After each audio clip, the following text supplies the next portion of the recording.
Bonjour à tous, nous sommes donc le dimanche 8 janvier 2012, l'effet Morano. Alors Nadine Morano, depuis quelques jours, a certainement été la figure de l'UMP la plus médiatisée.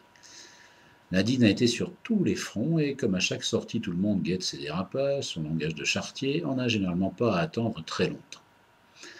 Alors aujourd'hui, je ne veux pas redire ce que plein d'observateurs ou d'humoristes ont déjà décrit, mais plutôt regarder le pourquoi de son omniprésence et quelle est sa véritable utilité.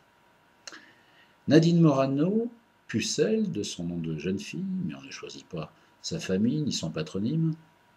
Nadine, après son divorce, a quand même pris soin de garder son nom de mariage. Donc Nadine est une sarkozydolâtre, comme on en fait peu.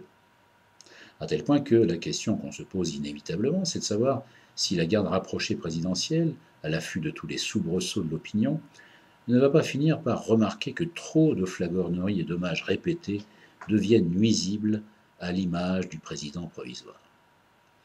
On a atteint les sommets avec les désinformations des propos de Hollande au sujet de Salmec, qui a fait se déchaîner la poissonnière Lorraine. À la longue, même les journalistes les plus serviles commencent à murmurer que Morano, à force d'être grossière, devient vulgaire, et que l'union d'une majorité de ploucs se doit de redevenir l'UMP avant le début de la campagne officielle. Et à force d'attaquer tout ce qui bouge et qui dit du mal du petit Nicolas, Morano est à son tour attaqué et critiqué. Quoi de plus normal?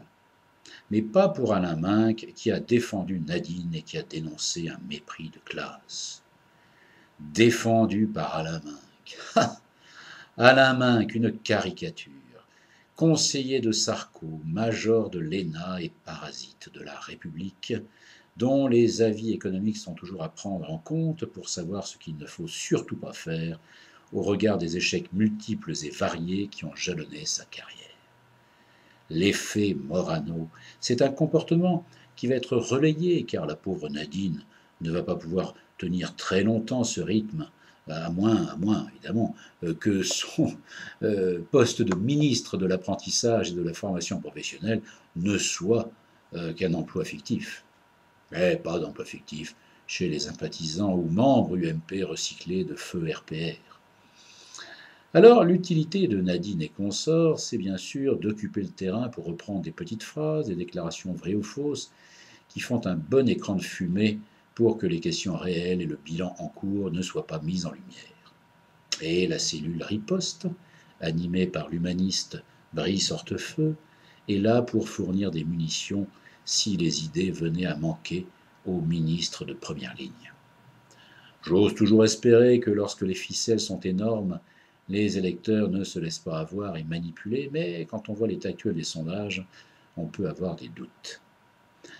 Alors tous les ministres guerriers, les Bertrand, Châtel, Morano, vont continuer à orchestrer la partition, et chaque point perdu par Sarko les rendra encore plus agressifs, et chaque point gagné encore plus arrogants.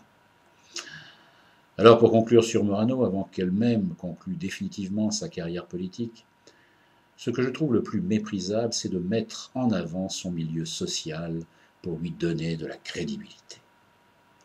Sa gouaille étant populaire, on doit respecter son ascension sociale, c'est dur à dire ça, son ascension sociale, sa réussite, à partir d'un milieu défavorisé, devant expliquer toutes les conneries dont elle est capable et les poncifs qui bâtissent sa pensée.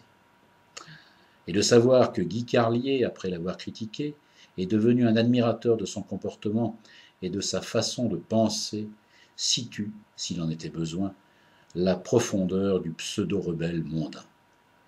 Enfin, pour ceux qui, malgré les pollueurs et parasites moranesques, continuent à guetter le débat de vraies idées politiques, je dirais, et encore, bravo.